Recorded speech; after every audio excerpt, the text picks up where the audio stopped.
we told you about this horrific assassination that occurred last night at the Jewish Museum in Washington, D.C. And a young Jewish couple, soon to be engaged, gunned down in cold blood. And the assassin, the alleged murderer, shouting, "Free, free Palestine." So I think we all know exactly what was going on here. Notice the Trump administration not playing the "we may never know the real motive" games at the FBI or anything. We understand why this atrocity was committed. We want to talk to our friend Yael Eckstein now. She's president and CEO of the International Fellowship of Christians and Jews. Yael, the condolences from this audience go out to the families of those killed in this horrible act of violence. And also, our solidarity goes out to our brothers and sisters in Israel. My understanding is the Trump administration has immediately reached out, and there's already discussions between the two nations to express those condolences.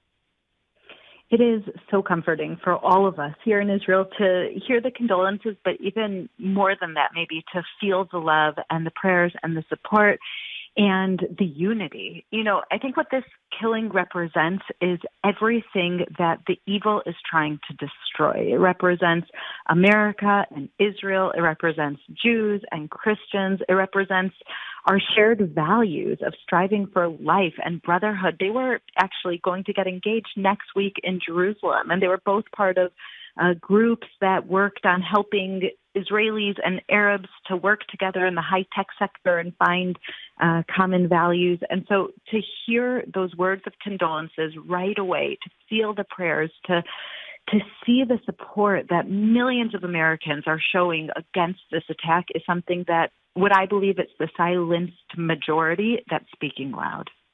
Yeah, when I was over with you and the IFCJ in Israel, I'm a nerd when it comes to newspapers. I want to read all the newspapers that I can. And so the English language newspapers that I was reading, I was kind of amazed how much coverage there was of the college campus protests in Israel and how much that impacted people in Israel to see the videos and obviously to be reading about it. I don't know that this audience is as aware of that coverage and how it impacts people in Israel when people at the University of Michigan or UCLA or Columbia or whatever school, my alma mater, George Washington University, are protesting. But those kids are globalizing the Intifada. That is one of the chants. Free, free Palestine is another one of those chants. Isn't this, in your mind and in the mind of many people in Israel, a natural outgrowth over what those kids were saying on those campuses? Oh, well, 100% spot on. This is what it means to globalize the Intifada. I've lived in Israel through Intifadas where there are suicide bombers that are blowing up buses and coffee shops every single day, when there are even teenagers who are sent to stab random civilians in Israel. That's what the Intifada is. And when you say globalized Intifada, this is exactly what it looks like on the streets of Washington, D.C., gunning down to innocent people simply because they represented Israel. And it's so important for you to bring up these college protests because what they represent to us here in Israel, I'm the daughter-in-law and granddaughter of two Holocaust survivors. All of my father-in-law and my grandfather's family were killed in the Holocaust. And we were raised on these stories of how it started by looking at Jews as different, by suddenly Jews aren't allowed to go and study on certain college campuses. Suddenly they're not allowed to enter certain areas. And so what those college protests represent when we see Jews not able to get into certain public areas of college campuses or to get into buildings on college campuses that they're paying tuition and they should be able to go there, but they can't because they're Jewish. This is getting so much coverage in Israel because it's so familiar. This isn't something that's new. Anti-Semitism is the oldest hatred. It's as old as the Jewish people. We saw it with Amalek in the scriptures. We saw it with wicked Haman. We saw it with the Nazis. And today we're seeing it not only with Islamic extremists, but people who are educated, we see, who are raised in Chicago. This shooter today is somebody who had an education, who you wouldn't profile as an Islamic extremist from Iraq or Afghanistan or someone else. This is an American who did this. And you see that this hatred is seeping into American culture, which for me is the most terrifying. You know, I was just on the border with Syria where I the International Fellowship of Christians and Jews provided food and medical aid to Christians being persecuted in Syria. And what I see is that this isn't isolated to the Jewish people. It's not isolated to Israel. It's a hatred against God himself. And that's why they're targeting Jews and Christians, because actually, from what I understand, Yaron, one of the victims of the shooting today, he actually identified as a Messianic Jew. He was half Christian. This is all of our wars. This is all of our darkness. This is all of our threats. And I think the only answer is to come together in love, to love one another, to help one another, to stand in solidarity against this darkness. It's the only way to stop it. Yael, we know, and we've talked about it here many times on the show, that unfortunately the Democrat Party is far too tolerant of the intolerance and the anti-Semitism that exists as a portion. I have Jewish friends who vote Democrat. I understand this is not the entire Democrat Party base, but there is a portion of the Democrat Party that is truly anti-Semitic. And the party, I would argue, overall is far too tolerant of that. Do you see that changing at all as incidents like this happen? Do you see Democrat leadership starting to speak with more moral clarity, or do you think that they are unfortunately held hostage by the anti-Semitic members in their midst? It was so incredible and comforting to see the President of America, President Trump, immediately call out this attack as anti-Semitism and call it wrong.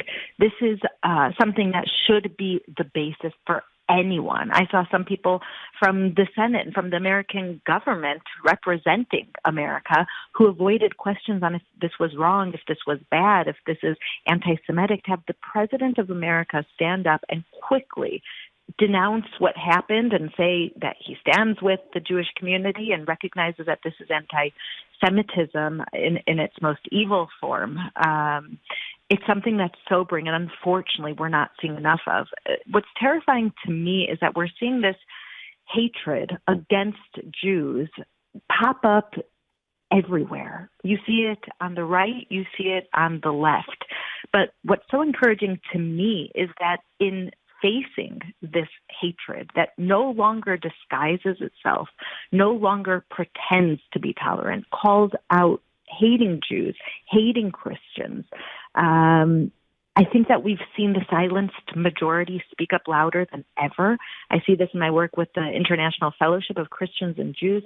We have more people writing to us, donating, taking an active stand in face of this hatred, both on the right and the left, to say that doesn't represent me. I stand for these Judeo-Christian values that we need to stand unified with. I stand with God. I stand with God's word. I stand with God's people. And if Jews and Christians are separated, if we're able to let hatred and division win, we are both facing the same fate. We're both facing the same darkness. And so I think we have to stand up against hatred on the right, on the left, and we have to do exactly what President Trump did today, which is call evil, evil, call darkness, darkness, and learn from the warning of Isaiah from thousands of years ago when he said at the end of days, light will be called dark and good will be called bad, and we have to be careful for that. What we saw today from President Trump was him calling bad, bad, calling darkness, darkness, and it's something we all have to learn from and not be afraid to say out loud. There are many things that people say about President Trump that are certainly untrue. You're talking to us from Israel right now. Israel, if it were a united state and able to vote in the presidential election, would have voted massively for Donald Trump, similar to the margins, based on the data that I've seen, that West Virginia or Wyoming did, among the Trumpiest of Trump states. What do people in Israel think when Trump is called Hitler? Well, I think we all know in Israel firsthand what Hitler did. He built concentration camps. He burned bodies in mass. My daughter just got back from Poland, where she was walking through Auschwitz, where her grandfather's family were burned, his siblings, his grandparents, 6 million Jews that were murdered in the Holocaust. For the Holocaust, the global Jewish population was around 26 million Jews. Still today, we haven't reached that number. We still haven't reached the numbers of Jews around the world as there was before the Holocaust. And so I think to call any democratic leader today that isn't targeting and killing and setting up concentration camps to even use their name in the same sentence as Hitler is not only offensive, it's dangerous. Because if we don't learn from the mistakes of the past, they are maybe inevitably going to repeat themselves, God forbid. And that's what we're seeing today when people are standing up for Hamas, standing up for terrorists, trying to support the Yemen Houthi terrorists who call death for Israel, death for America as their slogans. And you see across America that there are students that are supporting and calling heroes the terrorists that want to destroy them. It's something that we haven't learned from history. And then, God forbid, it could repeat itself. And so across the Middle East, in Islamic Muslim countries that are more moderate, like Egypt and Saudi Arabia and Jordan and Morocco, it is illegal to wave a Palestinian flag because that Palestinian flag doesn't represent the Palestinian people. It represents Hamas. It represents the terror body that's leading them right now. And so across the moderate Muslim world, you're not allowed to have a preacher, a imam, a mosque that's praising Hamas or the Palestinian leadership. You'll literally go to jail.